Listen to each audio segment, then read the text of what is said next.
안녕하세요. 주양 가족 여러분, 오늘도 말씀 은혜 가운데 복되고 행복한 하루 되기를 주의 이름으로 바랍니다.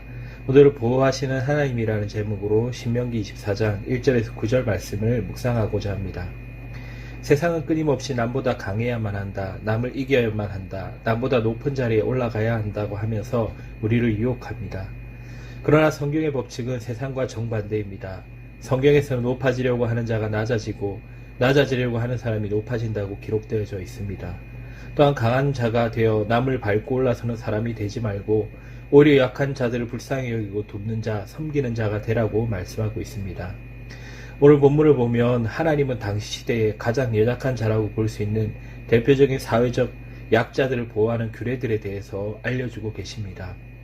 여성들, 가난한 자들, 품꾼들, 고아 가부들, 나그네들도 대부분 약자에 속했습니다. 오늘 본문에 보면 하나님은 이러한 사회적 약자들을 보호하고 배려해 주어야 한다고 알려주고 계신 것입니다. 하나님은 선물로 주신 가나안 땅에서 하나님의 백성들이 마땅히 지키고 수행해야 될 규례를 알려주신 것입니다. 다시 말하면 어려운 자, 연약한 자, 사회적 약자를 긍휼히 여기고 그들을 돕는 일, 배려하는 일을 하는 것이 하나님이 기뻐하시는 하나님의 백성들의 삶의 모습이라는 것입니다. 우리는 오늘 본문 말씀을 통해서 그들을 향한 하나님의 백성들의 삶의 태도는 어떠해야 하는지, 어떠한 삶의 모습이 하나님을 기쁘시게 하는 모습인지에 대해서 알아보는 시간을 가지도록 하겠습니다. 첫 번째로 하나님은 상대적 약자인 여성을 보호하고 존중하라고 말씀하십니다. 1절부터 5절까지는 여성 보호에 관한 규례들이 기록되어 있습니다.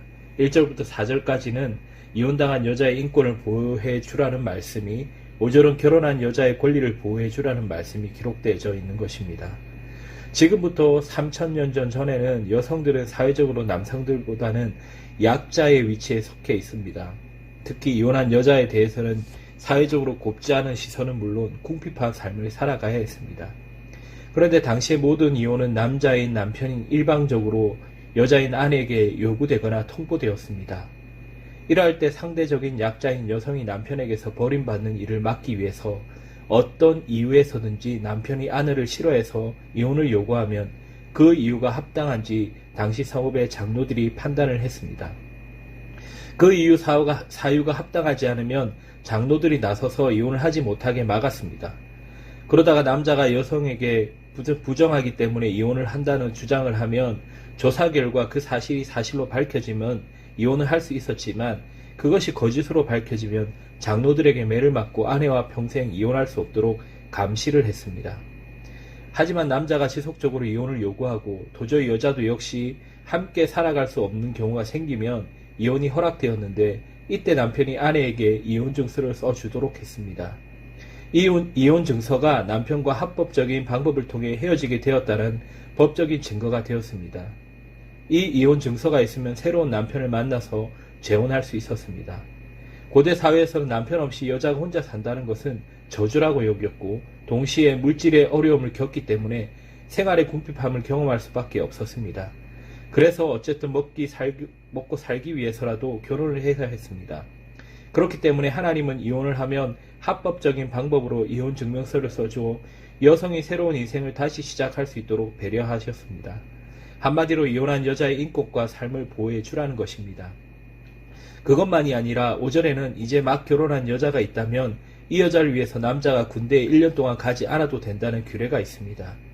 이는 결혼한 여자로서 최소한 남편으로부터 사랑을 받을 권리를 누릴 수 있게 하는 하나님의 배려입니다. 두 번째로 하나님은 빚진 자들을 함부로 대하지 말라고 하십니다. 6절을 보시기 바랍니다. 사람이 맷돌이나 그 윗짝을 전당 잡지 말지니 이는 그 생명을 전당 잡음이니라. 오늘 보면 6절을 포함해서 10절부터 13절까지 빚진 자들의 인권을 보호해주라는 규례의 내용이 기록되어져 있습니다. 6절에 보면 맷돌이나 그 윗짝을 전당 잡지 말라고 말씀하십니다. 맷돌은 그 당시 식생활과 관련된 최소한의 삶의 물건이었습니다. 맷돌이 있어야 밥을 해먹을 수가 있었습니다. 그러니 하나님은 아무리 빚을 진 사람이라고 해도 먹고 사는데 반드시 필요한 맷돌을 전당 잡지 말라고 말씀하십니다. 하나님 위에서 말씀하신 대로 빚진 자들의 인권을 존중하고 그들을 함부로 대하지 않으면 그 태도와 행동이 하나님 보실 때에 공의로움이 된다고 선언하십니다. 빚진 자를 향해 긍휼한 마음을 가지고 그를 대하는 것이 하나님이 기뻐하시는 모습이라는 것입니다. 이 말씀을 주신 것은 하나님의 백성들입니다. 불신자들이 아닙니다. 하나님은 하나님의 백성들의 삶의 태도와 마음이 완악해지는 것을 원치 않으셨습니다. 하나님이 하나님 백성들에게 원하시는 모습은 긍휼과 자비와 섬김의 모습이었습니다. 세상 사람들은 자신들이 결코 손해를 보지 않으려고 아등바등 삽니다. 수단과 방법을 가리지 않고 자신의 성공과 이익을 위해 살아갑니다. 남의 뒤통수를 치고 속이며 남을 짓밟고 올라가려 합니다. 그러나 우리 그리스도인들은 그래서는 안 됩니다. 때론 손해를 보고 때론 남들에게 무시당하는 것 같은 상황을 만나더라도 하나님이 기뻐하시는 일을 하면 때론 손해를 감수할 수도 있고 양보할 수도 있고 배려할 수 있는 사람들이 바로 우리 그리스도인입니다. 그러한 하나님의 사람들이 되기를 주의 이름으로 바랍니다.